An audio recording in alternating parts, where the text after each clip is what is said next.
தமிழ்நாட்டில் மக்களவைத் தேர்தலுக்கான அனல் பறக்கும் பிரச்சாரம் இன்று மாலை 6 மணியுடன் நிறைவடைந்தது. தமிழ்நாட்டில் அக்னி வெயிலை தாண்டி தேர்தல் பிரச்சாரத்தில் அனல் பறக்கிறது.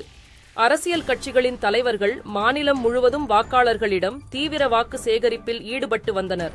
நாளை மறுதினம் தமிழ்நாட்டின் 39 தொகுதிகளிலும் புதுச்சேரியில் 1 தொகுதியிலும் மக்களவைத் தேர்தலுக்கான வாக்குப்பதிவு ஒரே கட்டமாக நடைபெற உள்ளதால் இன்று மாலை 6 மணியுடன் பிரச்சாரம் ஓய்ந்தது.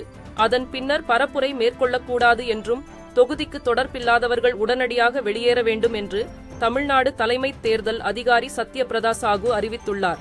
விதிமுறைகளை மீறி பிரச்சாரம் செய்தால் 2 ஆண்டு சிறை தண்டனை விதிக்கப்படும் என்று தேர்தல் ஆணையம் எச்சரிக்கை விடுத்துள்ளது.